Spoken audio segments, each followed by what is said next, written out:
Friends, आज के इस वीडियो में हमारा टॉपिक है कंप्यूटर जनरेशन। इस वीडियो में कंप्यूटर जनरेशन के ऊपर मैं बात करूंगा। एक एक चीज़ आपको बताऊंगा, कितने जनरेशन्स होते हैं, क्या टेक्नोलॉजी यूज़ किया गया, वो कब डेवलप किए गए। तो ये बहुत ही इंपॉर्टेंट टॉपिक है कंप्यूटर का। एग्जाम में एक ना एक क्वेश्चन कंप्यूटर जनरेशन से आपको ज़रूर मिलेगा। तो चलिए स्टार्ट करते हैं जनरेशन्स ऑफ कंप्यूटर। सबसे पहला है फर्स्ट जनरेशन ऑफ कंप्यूटर। तो इसका नाम फर्स्ट जनरेशन इसलिए रखा गया क्योंकि ये सबसे पहले डेवलप किया गया, इसीलिए फर्स्ट जनरेशन। तो ये क्या होता है, फर्स्ट पॉइंट में देखो, Eckert and Mauchly developed the first electronic computer called ENIAC in 1946 in the USA। Eckert and Mauchly ये दो डेवलपर थे जिन्होंने पहला इलेक्ट्रॉनिक कंप्यूटर ENIAC को डेवलप किया। कब किया था? 1946 में, यूनाइटेड स्टेट ऑफ अमेरिका में। इस ENIAC का पूरा नेम क्या होता है? इनफैक्ट कंप्यूटर के एक एक पार्ट्स का फुल फॉर्म मैंने एक वीडियो में कवर कर दिया है। उस वीडियो का लिंक मैं आपको इस वीडियो के डिस्क्रिप्शन में दे दूंगा, तो आपको कंप्यूटर के सभी कंपोनेंट्स के फुल फॉर्म पता चल जाएगा, इसका भी। सेकेंड पॉइंट देखो, vacuum tube was the core element in the first generation of computer. First generation जो था कंप्यूटर का, उसमें कोर एलिमेंट के तौर पे वैक्यूम ट्यूब को यूज़ किया गया था। यानी वैक्यूम ट्यूब एक टेक्नोलॉजी का नाम है जो कि फर्स्ट जनरेशन में यूज़ किया गया था। थर्ड पॉइंट क्या लिखा है मैंने, the time period of first generation of computer was from, ये बहुत इंपॉर्टेंट है, 1946 से 1959 तक फर्स्ट जनरेशन का टाइम पीरियड है। ये एकदम एक्यूरेट टाइम पीरियड है। एग्जाम में तो MCQ में ये टाइम पीरियड ही पूछ देता है। अभी अगला पॉइंट क्या है, punch card and paper tape was secondary storage. पहला जनरेशन जो था कंप्यूटर का, उसमें सेकेंडरी स्टोरेज के लिए पंच कार्ड और पेपर टेप का यूज़ किया गया था। ठीक है, पहले का टाइम पे यही था लेटेस्ट। फिफ्थ पॉइंट क्या है, limited internal storage capacity and slow input output operations. इसमें जो स्टोरेज का कैपेसिटी था वो काफ़ी लिमिटेड था, यानी काफ़ी कम था, और साथ ही साथ इनपुट आउटपुट ऑपरेशन जो परफॉर्म होता था वो काफ़ी स्लो होता था। अगला पॉइंट क्या है, इट इज़ नॉट पोर्टेबल। पहला जनरेशन कंप्यूटर जो है पोर्टेबल नहीं था। क्यों? क्योंकि उसका साइज बहुत ही ज़्यादा था, एक रूम से भी ज़्यादा बड़ा पहला जनरेशन कंप्यूटर था। तो इतने बड़े कंप्यूटर को आप एक जगह से दूसरी जगह कैसे ले जाएंगे? नहीं ले जा सकते। अगला पॉइंट क्या है, कंज्यूम्स लॉट ऑफ इलेक्ट्रिसिटी।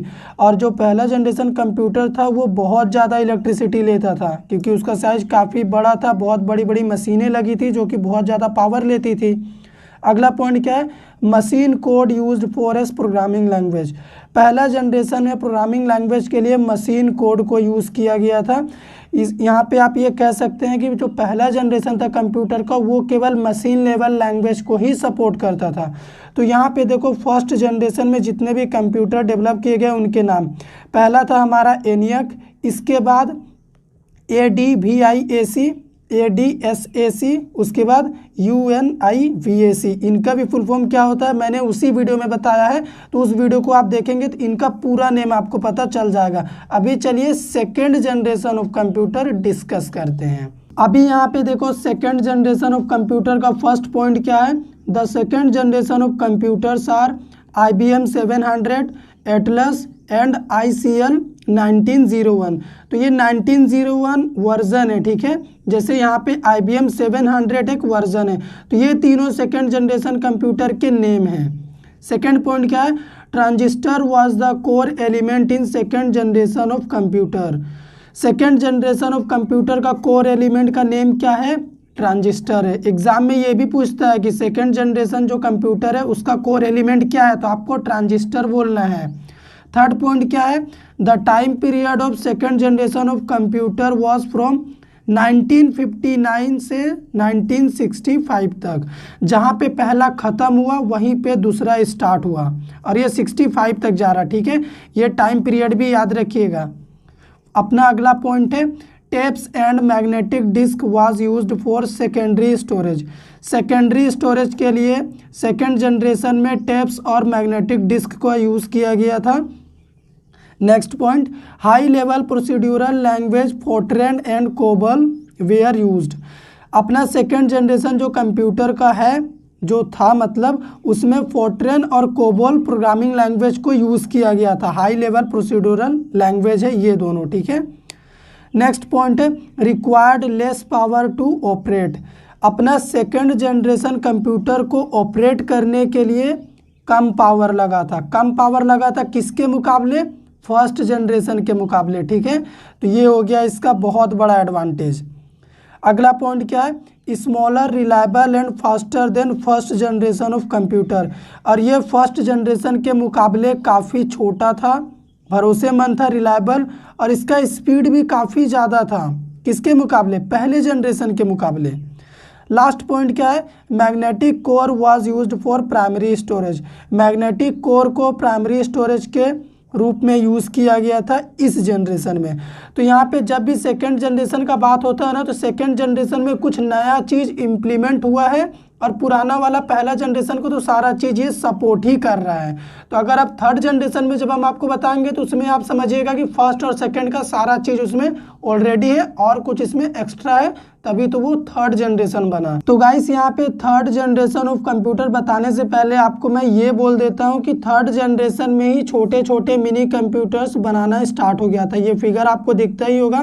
अगर आपने ब्लैक एंड वाइट टीवी देखा होगा पहले का, तो उसी तरह का कंप्यूटर यहाँ से बनना स्टार्ट हुआ था। ठीक है, थर्ड जनरेशन से। तो पॉइंट देखो, पहला क्या है? The third generation computer are IBM 360, NCR 395, TDC 316 developed by Jack Kilby. Jack Kilby के द्वारा थर्ड जनरेशन ऑफ कंप्यूटर बनाया गया, यानी इस तरह का कंप्यूटर को इन्होंने ही बनाया था। सेकेंड पॉइंट क्या है?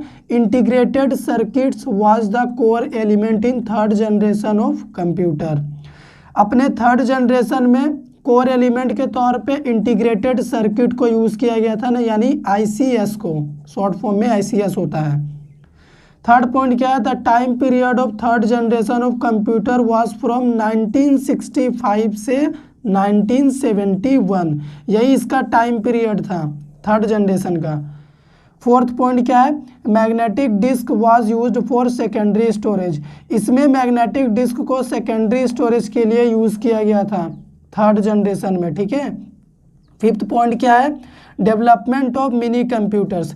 यहीं से मिनी कंप्यूटर्स का डेवलपमेंट चालू हो गया। मिनी कंप्यूटर्स बोले तो एकदम छोटा छोटा साइज में कंप्यूटर्स आने चालू हो गए।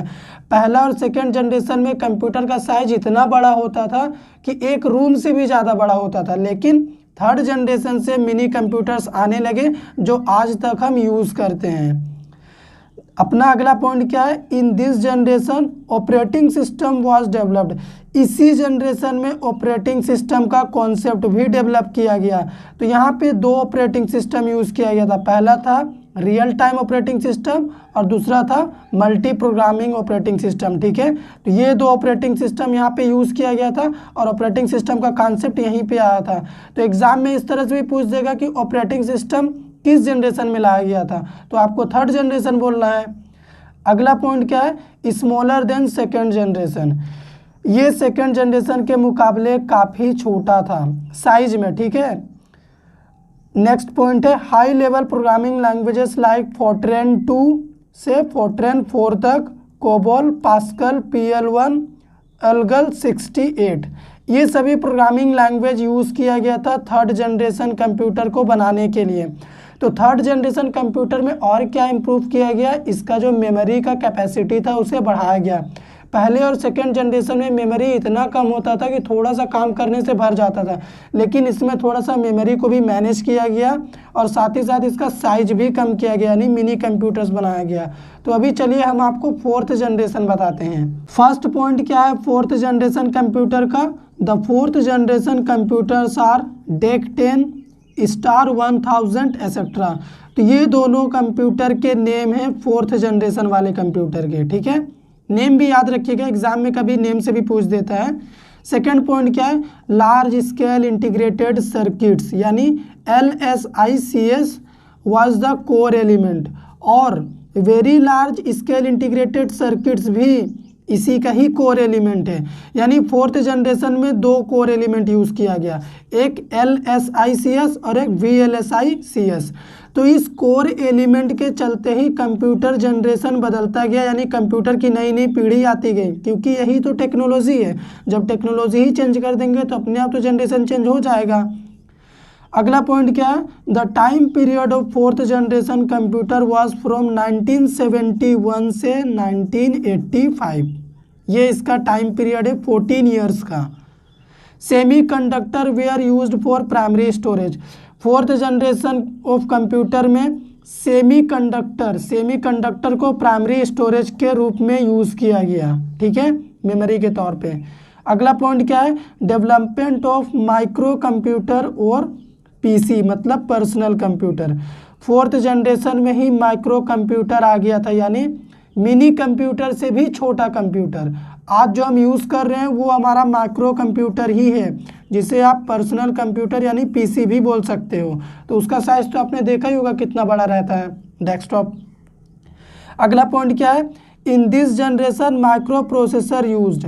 इसी जनरेशन में माइक्रो प्रोसेसर को यूज़ किया गया, यानी माइक्रो प्रोसेसर का कॉन्सेप्ट लाया गया फोर्थ जनरेशन में, ठीक है।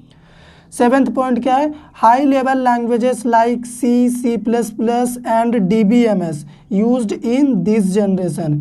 फोर्थ जनरेशन में ही C language, C plus plus programming और डेटाबेस मैनेजमेंट सिस्टम को यूज़ किया गया इस फोर्थ जनरेशन को बनाने के लिए, ठीक है। लास्ट पॉइंट क्या है, एप्लीकेशन डेवलपमेंट बाय यूज़र्स के द्वारा फोर्थ जनरेशन में एप्लीकेशन डेवलपमेंट चालू कर दिया गया, बनाना स्टार्ट हो गया था। User friendly application. User friendly का मतलब कि यूज़र लोग ऐसा एप्लीकेशन बनाता था कि कोई बहुत जल्दी इंटरेक्ट कर सके, कोई यूज़र उसमें बहुत आसानी से काम कर सके। तो ये एडवांटेज आ गया था फोर्थ जनरेशन तक। तो अभी चलिए फिफ्थ जनरेशन बताता हूँ कि उसमें और क्या क्या एक्स्ट्रा मिला हमें। Future generation of computer, fifth generation को ही फ्यूचर जनरेशन ही कहा जाता है, ठीक है। तो यहाँ पे फोटो देख लो आप, दो इमेज है, एक है डेस्कटॉप का इमेज जो आज हम यूज़ कर रहे हैं, और लैपटॉप का भी आज यूज़ किया जा रहा। तो ये दोनों फिफ्थ जनरेशन का एग्जाम्पल है, ठीक है, आज के टाइम का कंप्यूटर है। तो पॉइंट क्या है, the fifth generation computer are desktop, laptop and palmtop etcetera. तो ये सभी आज के टाइम पे हम यूज़ कर रहे हैं, तो फिफ्थ जनरेशन के कंप्यूटर ही हुए। सेकेंड पॉइंट क्या है, ultra large scale integration is the core element. ULSI आज के जनरेशन का कंप्यूटर का कोर एलिमेंट है, ठीक है। अगर आप डेस्कटॉप में प्रॉपर्टी में जाके देखेंगे भी तो वहाँ पे आपको इंटेल वगैरह दिखता होगा, तो उसमें ये अल्ट्रा लार्ज स्केल इंटीग्रेशन ही यूज़ किया गया है, उसी को बना के प्रोसेसर बनाया गया है, ठीक है। थर्ड पॉइंट क्या है, the time period of fifth generation is 1985 till date. 1985 से अभी तक वही चल रहा है, फिफ्थ जनरेशन ही चल रहा है, यानी फ्यूचर जनरेशन चल रहा है। इसका अभी कोई निर्धारित डेट नहीं हुआ है, स्टार्टिंग पॉइंट पता है, एंडिंग पॉइंट नहीं पता है। अगला पॉइंट क्या है, RAM and ROM is used for primary storage. आज के टाइम पे जो हम कंप्यूटर यूज़ कर रहे हैं उस कंप्यूटर में हम रैम और रोम को प्राइमरी स्टोरेज के रूप में यूज़ कर रहे हैं। Hard disk drive and SSD, ठीक है, इन दोनों का हम सेकेंडरी स्टोरेज के लिए यूज़ कर रहे हैं आज अपने कंप्यूटर में। लास्ट पॉइंट क्या है, all high level programming languages like C plus plus, Java, Python, .NET etcetera included. इन सभी प्रोग्रामिंग लैंग्वेज को फिफ्थ जनरेशन कंप्यूटर को बनाने के लिए यूज़ किया गया है। तो ये सभी प्रोग्रामिंग लैंग्वेज इस जनरेशन में आ चुकी हैं और इन्हीं का यूज़ करके ये बनाया गया था। तो अभी चलिए मैंने आपसे क्या क्या डिस्कस कर दिया है एक समरी दे देता हूँ डिटेल में। ये समरी आपके लिए बहुत इंपॉर्टेंट है, आप इसका स्क्रीनशॉट ले लीजिए, मैंने पूरा खाली रख दिया है। तो यहाँ पे देखो, जनरेशन में फर्स्ट जनरेशन कोर एलिमेंट था वैक्यूम ट्यूब, टाइम पीरियड क्या था 1946 से 1959। Second generation transistor core element था, टाइम पीरियड 59 से 65। थर्ड जनरेशन था हमारा इंटीग्रेटेड सर्किट्स, कोर एलिमेंट था ये, टाइम पीरियड 65 से 71। फोर्थ जनरेशन था very large scale integrated circuits, time period 71 से 85। और लास्ट जो फिफ्थ जनरेशन यानी फ्यूचर जनरेशन है अल्ट्रा लार्ज स्केल इंटीग्रेटेड, ठीक है, इसका टाइम पीरियड है 85 से और अभी तक यही चल रहा है। तो इसमें से कुछ भी MCQ में आपसे क्वेश्चन पूछा जा सकता है, तो उम्मीद करते हैं आपका कोई भी क्वेश्चन नहीं छूटेगा। वीडियो सच में आपको पसंद आ गया होगा तो वीडियो को लाइक कर दीजिए, शेयर कर दीजिए, चैनल पे नए हैं तो सब्सक्राइब कर लीजिए।